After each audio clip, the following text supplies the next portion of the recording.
Welcome to 35 West. I'm Chris Hernandez-Roy, Deputy Director of the Americas Program at CSIS and co-host of the 35 West podcast. With how professional the Mexican government. Are we ready? I don't reform think. trends in Argentina. Right. And that's what happened. Role at all in the NAFTA negotiation. Welcome to 35 West. I'm Chris Hernandez-Roy, Senior Fellow and Deputy Director with the Americas Program at CSIS and the co-host of the 35 West podcast. Bound together by geography, commerce, and cultural ties, the Caribbean region is often referred to as the United States' third border. For this reason, the security challenges that impact the Caribbean should also be front of mind for the United States, especially as Caribbean countries face rising levels of violence and instability fueled by the illicit drug trade. While drugs like cocaine flow out from the region to the U.S. and now increasingly to Europe, weapons flow in, mainly from the United States, empowering criminal groups who clash violently with one another and with state security forces in the Caribbean. Growing criminal violence, endemic corruption, and the growth of illicit industries present not just a public safety challenge, they increasingly threaten the very sovereignty and stability of Caribbean governments. This is the argument laid out in CSIS America's Senior Associate Ivelaw Lloyd Griffith's new book, Challenge Sovereignty: The Impact of Drugs, Crime, Terrorism, and Cyber Threats in the Caribbean, which unpacks the full range of security threats facing this crucial region. We're pleased to have him join us today on the 35 West podcast to discuss these issues in greater detail. Thank you for joining us today, Ivelaw. Thank you for the invitation, Chris, and delighted to be here. Ivelaw, there is no shortage of research and writing on security threats in the Caribbean, but this book goes further than before in defining these challenges as, at their core, issues of state sovereignty. What inspired you to write the book? And how did you arrive at the idea of challenge sovereignty as a framework for understanding insecurity in the Caribbean? Good question. Good place to begin, Chris. The genesis of the book goes back more than a decade. It started with the Eric Williams Memorial Lecture that I delivered at Florida International University, where I had been a dean and a professor for more than a decade. That lecture was delivered in 2011. Now, when I delivered that lecture, I focused on drugs and crime. And my intent was to publish something out of that lecture. But the manuscript for the lecture was too long to publish as an article. And so many people, particularly after the lecture was posted on the internet, FIU website, York College, where I was provost at the time, they posted it on their website. And lots of friends circulated it. They got so much wonderful commentary.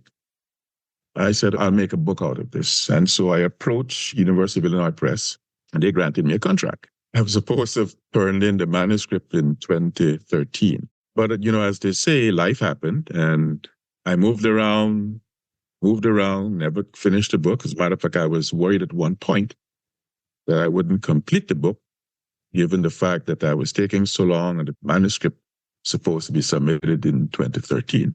But my editor said, not to worry, whenever you finish, take your time. And that's the genesis of the book. It started as a focus on drugs and crime. But over time, as I reflected and wrote and did other things working in the region and around the world, I realized that a comprehensive portrait of the issues that impact sovereignty in the region required me to extend the conversation beyond drugs and crime to other clear and present dangers. And as I put in the package all the clear and present dangers, I saw the necessity to take a second look at the broader overarching issue of sovereignty. Because these issues, and I added to that box, terrorism and cybercrime, they were not only tangentially affecting the security of Caribbean countries, as had been affecting the security of other countries. They were going to the essence of sovereignty. But when I reflected on the traditional notion of sovereignty, and as you know, the traditional notion of sovereignty goes back to 1648. Aftermath of the 30 Years' War that led to the Westphalia Conferences, out of which a treaty. When I reflected on what that traditional notion of sovereignty based on the Westphalia was all about, I saw that that traditional notion of sovereignty really didn't adequately express the reality of Caribbean and other small countries. And so I constructed this notion of what I call challenge sovereignty. And so you may be asking, what do I mean by challenge sovereignty? By challenge sovereignty, and I define that concept in the book. I define it as a condition where the state's vulnerability is exacerbated by the internal and external developments that compromise the ability of the supreme authority of the state to promulgate and execute a domestic and foreign policy in its own deliberate judgment and on its own terms. And so for me, a critical difference between the traditional notion of sovereignty and the construct I'm offering is that the Westphalian notion says sovereignty should be viewed in its international dimension. States in this global arena acting as international actors. But when you look at the impact of drugs and crime and cyber threats and terrorism, I find the necessity to look at both internal and external aspects of sovereignty. And so challenge sovereignty suggests let's have a two-dimensional approach to sovereignty, not just focus on the international. You've got to take a look at what's happening internally, what's happening domestically, where the state's abilities compromise because of that combination of internal and external realities. Great. So let's look at some of those internal impacts that have led you to develop this thesis. Understanding criminal violence both as a citizen security and sovereignty threat, I'd like to just get your views on how this manifests throughout the region. After St. Kitts and Nevis, Jamaica has the highest homicide rate, not just in the Caribbean, but in the whole of the Americas, at least as of last year.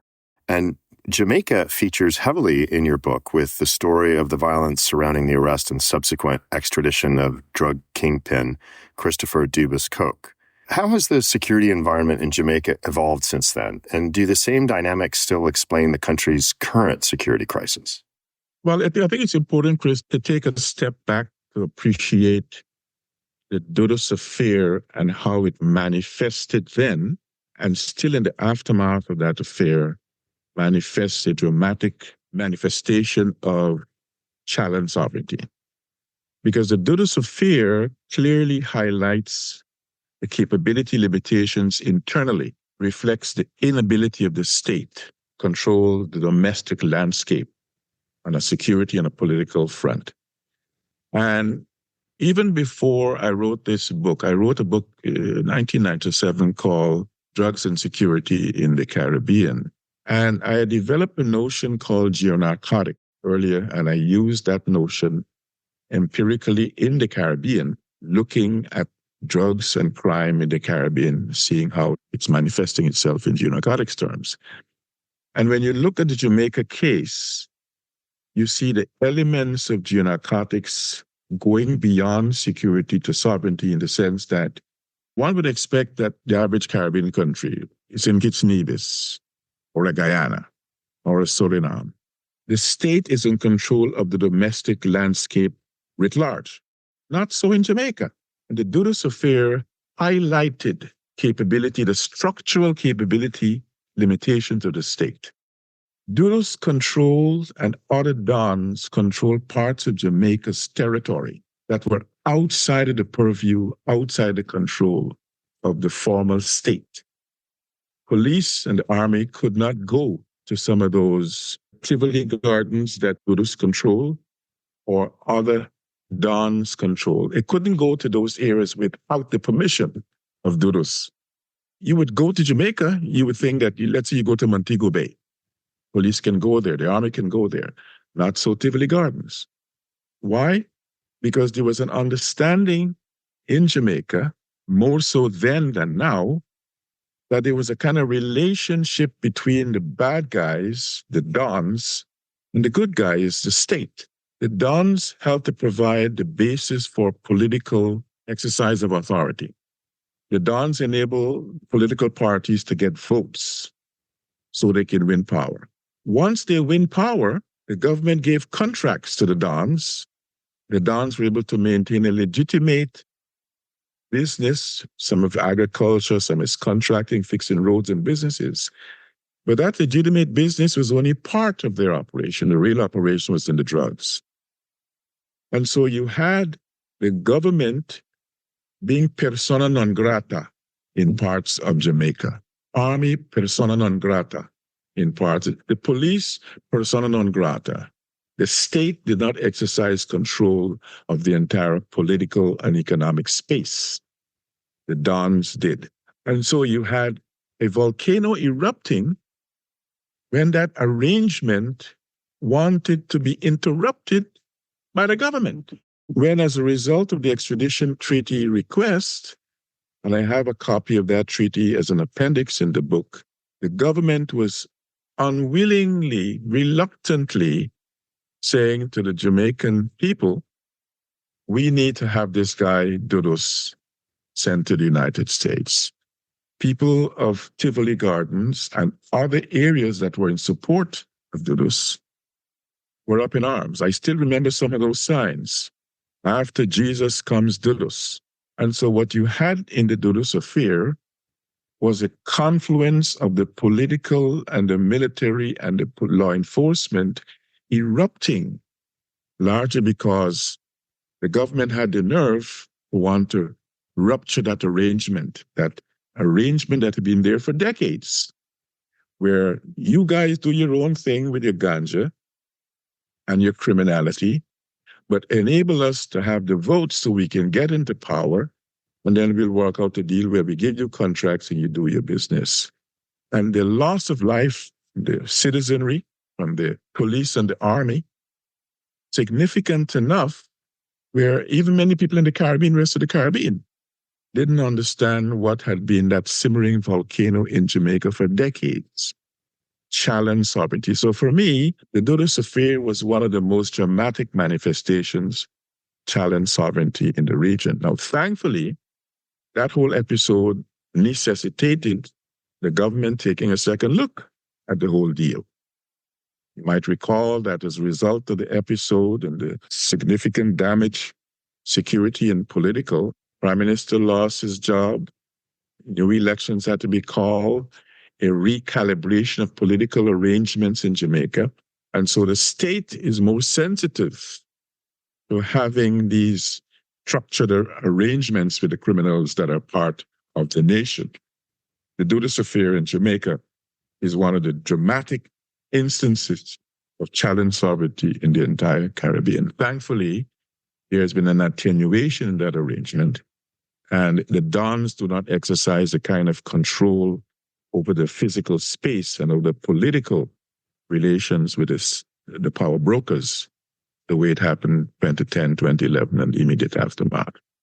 Of course, another country where the state is not in control, in fact, where the state barely exists, is Haiti, which I think under your definition might be the archetypal case of a country where criminality has compromised sovereignty.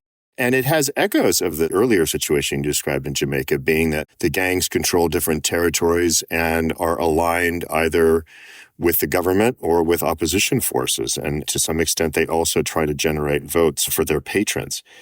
So Haiti seems to be the most archetypal case, as I mentioned a second ago, currently. But does it signal broader trends for the region? Or is it just the most egregious form of challenge sovereignty? I would say two quick things in response to that good question, Chris. One of the major differences between Jamaica and Haiti is the fact that Jamaica's Dudus affair had that volcanic eruption, and issues to address that eruption were brought to bear on Jamaica. Haiti has been simmering volcanoes, small volcanoes with periodic eruptions of significant magnitude over decades.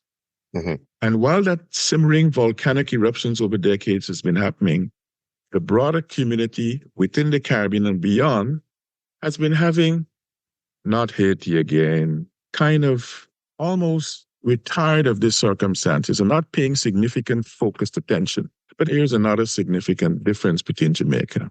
Jamaica represented, for the most part, the functioning of the state, except in those enclaves of violence. But in the case of Haiti, it's almost the entire physical landscape, the entire physical nation that has been under siege, not simply the enclaves, as if the entire Haitian physical space is one mass enclave. And so you had a rupturing and a destruction and erosion of all the elements of the state. Legislature didn't work. The executive didn't work. All the branches of government were dysfunctional. Not so in Jamaica. You still had a functioning parliament. You still had a functioning executive branch. You still had a functioning judiciary to some extent. Dysfunctionalities in all of those. But in the case of Haiti, it was all the major branches of government were dysfunctional and dysfunctional simultaneously. And dysfunctional simultaneously to the extent where the rest of the region, the hemisphere, for a variety of reasons, didn't seem to be taking seriously enough at points in time. And complicating things in Jamaica, in Haiti, have been those environmental threats, the volcanoes, earthquakes, the things that now complicate the ability of, even if the government was functioning, complicate the ability of the government to take care. I remember that, I think it was 2011, significant earthquake. How can you, with the circumstances of already ruptured government arrangement, take care of a society with that kind of physical, social, and economic damage? So Jamaica and Haiti stand out. But Haiti is in a class by itself.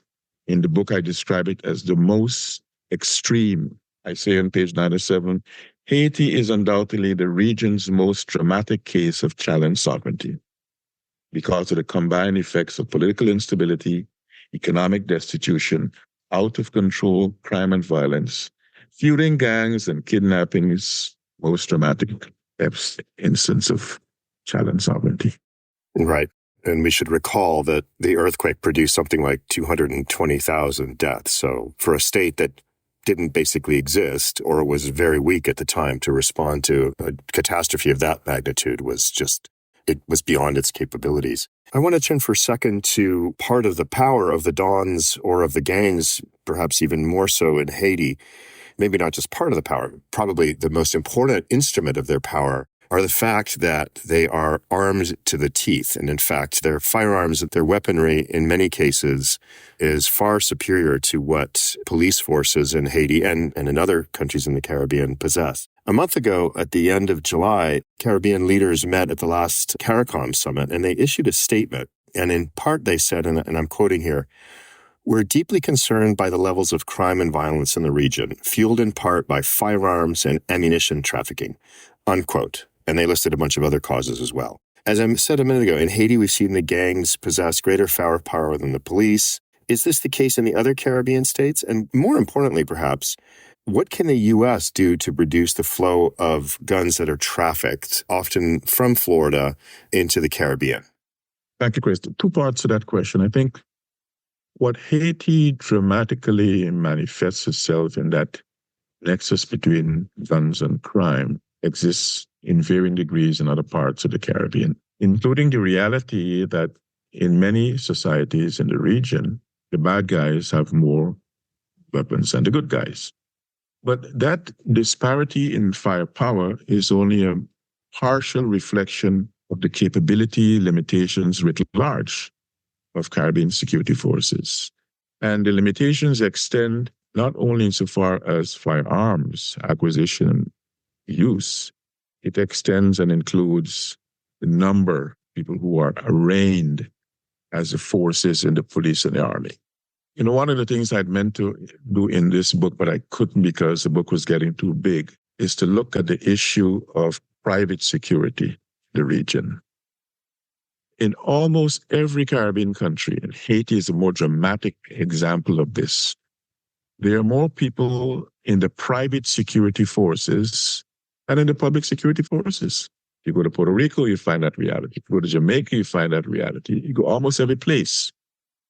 And those private security, they may not be deemed as gangs, but they operate with a certain amount of impunity as if they were gangs.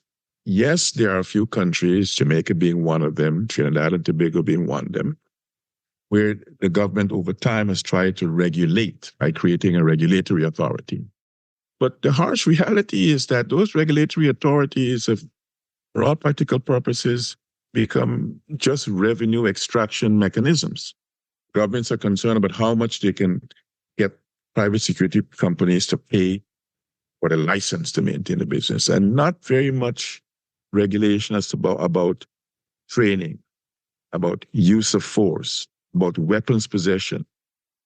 And so what I'm suggesting, Chris, is that when you take the issue of the weapons capability disparity, you've got to take it in the context of a broader reality.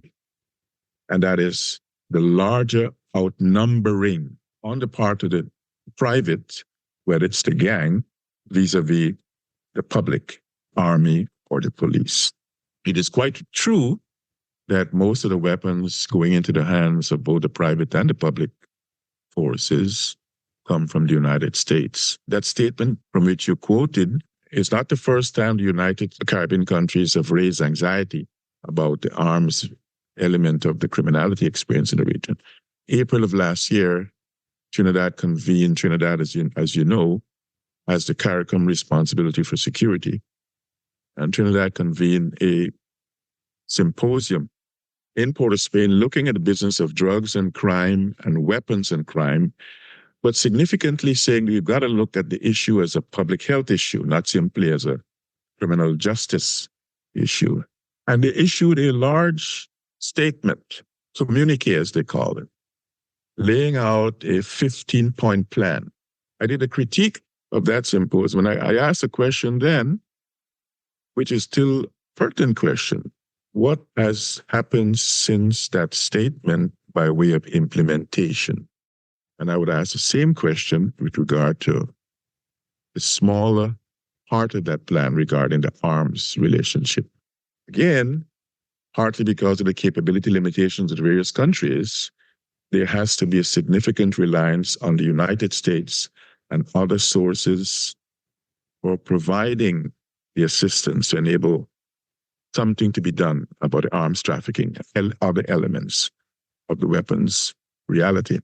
Thankfully, the United States has been providing mechanisms, not only through the Caribbean Business Security Initiative, but directly to help with tracing of weapons, to help control the flow of weapons.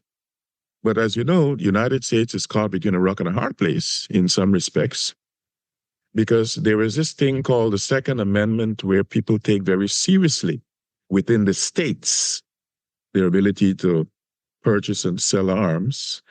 And so although the government has U.S. as a federal government has a good intention to manage the flow of weapons, it is coming up against the rights of individual states to do things that they see in their own state interests.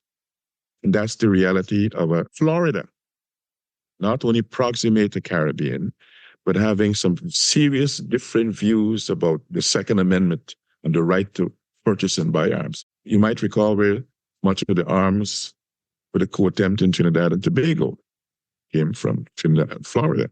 And so the United States has been at a federal level trying to ensure that there are measures that it has within its purview to enable all the tracing, the prevention of significant sale of weapons. But I'm among a set of people who've been advocating for Caribbean countries to take a leaf out of Mexico's book and begin to bring legal pressure against the manufacturers of the weapons. You know what the saga involving Mexico's legal efforts has been. And it was wonderful, in my view, to see that amicus curiae briefs were filed by Caribbean countries. I think the time is right for Caribbean countries to take the next step and go and file their own legal petitions. Because while the government's efforts are necessary, I'm talking about the U.S. government's efforts are not sufficient. The flow of arms will be there until there has to be manifest intent on the part of all actors. Manufacturers are significant actors to do something to curb the acquisition and sale of weapons in the Caribbean. I'm moderating a webinar next month, the Caribbean Policy Consortium, of which I'm a founding fellow. We have a partnership with the University of West Indies Institute of International Relations. And our fall 20 to 24 webinars is going to be focused on this issue of arms trafficking, weapons relationships, and hopefully we'll have a sense there to have a more robust conversation about this critical issue, weapons acquisition, and what can be done by the relevant stakeholders. And I would repeat, the manufacturers are relevant stakeholders, and something has got to be done to sensitize them to have a different approach. Physical violence and drug trafficking in the Caribbean is not a new challenge, as you've said, but regional dynamics are reshaping this threat in new and unexpected ways. One such emerging challenge you lay out in the book is the growth of cybercrime. What is the state of cybersecurity in the Caribbean, and how is this important for regional security? The cybersecurity arena is one of the late-breaking Houston, we've got a problem areas. And it's Houston, we've got a problem area where perhaps most starkly you see the capability limitations.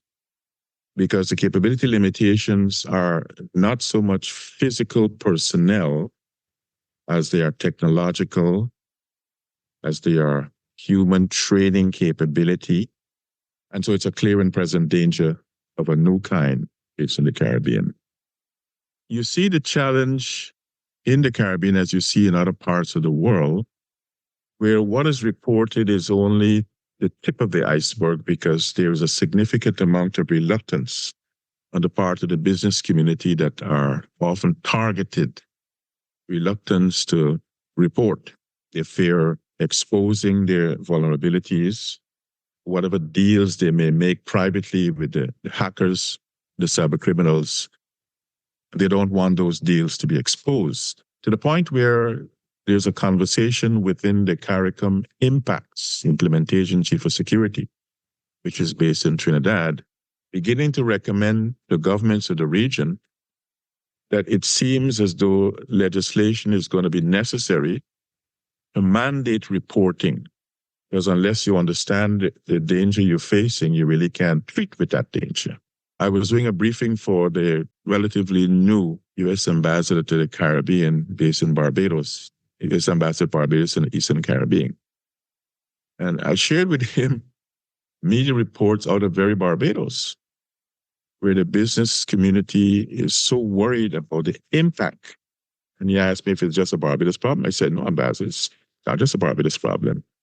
It's a problem that is growing, but what is reported is only the minuscule. Thankfully, CARICOM has some CARICOM Impacts as a dedicated at least 2 officers, one of whom spoke at the launching of my Challenge Sovereignty book in Trinidad a couple of months ago, trying to wrap their arms around the cybersecurity issue. But it's one of those areas where the required assistance from the United States and other more expert capability areas is not only desired, is necessary, because this is a growing challenge that I know the Caribbean is not capable of handling by itself. And the reality is that even if there were capabilities within the region, the transnationality of cybercrime suggests that it's not simply amenable to one state or one region treating with it. I wrote a piece a couple of years ago. I was making the point that if there is one jurisdiction of the Caribbean that needs to put on its lookout for cybercrime hat, that jurisdiction is a place called Guyana, land of my birth. Because as we know, where flows oil, flows criminals. Where flows oil will flow crime and criminals. And I can anticipate not only increase, as you began to see in Guyana, trafficking humans and drugs, I can anticipate Guyana having to face a greater cybercrime challenge over the ensuing years. The downside of a country that is growing and exponentially, it has something like a 64% increase in GDP year over year, given the incredible amounts of oil that have been discovered offshore. Ivelaw, you also note that the threat of terrorism is not to be overlooked. We don't often equate in our minds terrorism in the Caribbean.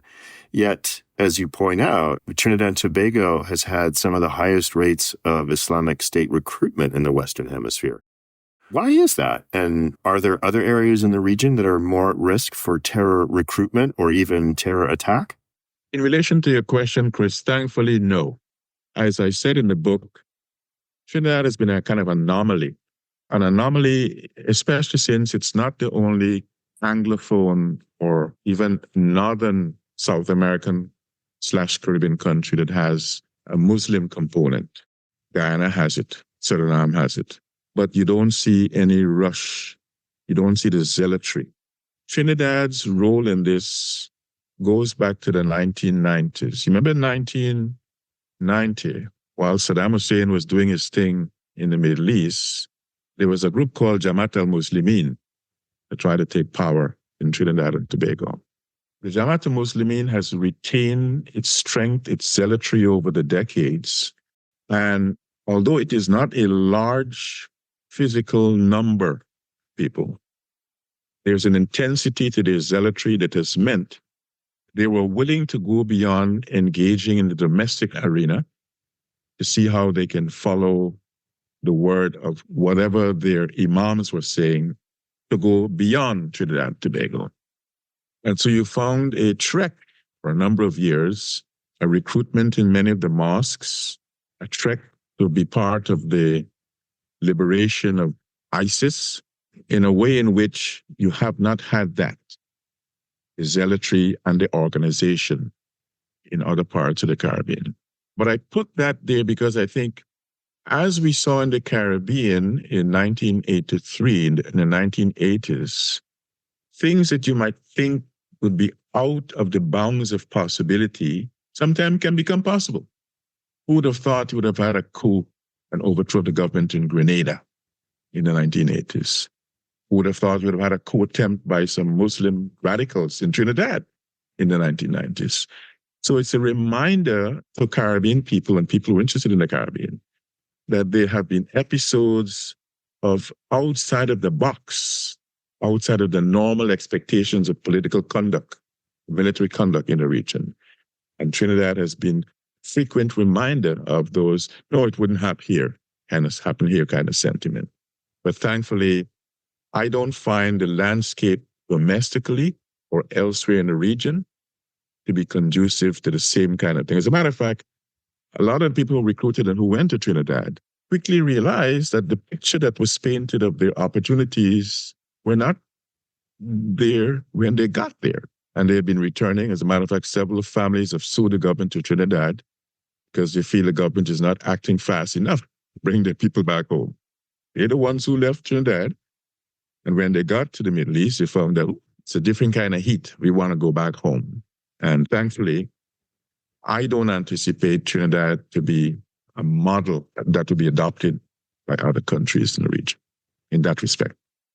Well, that's certainly good news. Ivelaw, I want to kind of bring this conversation back to the beginning and maybe end where we started, where I mentioned that the Caribbean is often referred to as the third border of the United States. I'm going to ask you some questions or ask you a question about the U.S., which through mechanisms like the Caribbean Basin Security Initiative and entities like the Joint Interagency Task Force South has a long history of security cooperation with the Caribbean. How should U.S. security assistance in the region be rethought in light of the changing criminal landscape that you've described? I had the pleasure, Chris, of testifying before Congress when President Obama sent to the Congress a CBSI proposal. And I'm delighted to see that even though in the last 8 years, there's been a fluctuation of funding. I think I have a table in the book that shows how the funding has been an up and down. I'm delighted in the last 3 years, it's been an effort to restore some of the cut funding. But the CBSI package has an interesting matrix for engagement. And there is one element of that package which I think I would really want to recommend more attention be given to. And that is a component of the CBSI funding package that has to do with youth. If you take a look at what's happening in the region, and I have some graphic evidence in the book, prisons overcrowding is a traumatic reality for most Caribbean countries. And if you ask yourself the question, who are the people in these prisons? It's mostly the people between 18 and 35, the young people. And I invoke Fyodor Dostoevsky, who said, if you really want to know what a civilization thinks of itself, take a look in its prisons. I worry about the long-term civilizational health of the Caribbean. If the nexus between criminality and imprisonment continues in the trajectory it has been on for a while, if that trajectory manifests itself in so many of the young who are in prison, especially in prisons where there is no rehabilitation. I chaired a conference 2 years ago in St. Kitts on penal reform.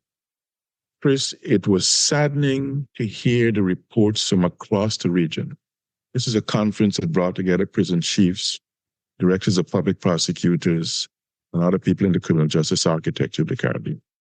And boy, I worry about what the region will become if the number of people in the prisons and overcrowding, and I tell some of the stories of the overcrowding.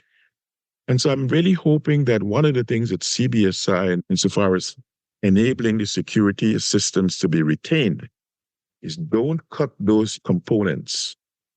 Find a way to enhance the ability of the countries to deal with their prison overcrowding, to have some kind of rehabilitation, and to enable people to have a sense of hope.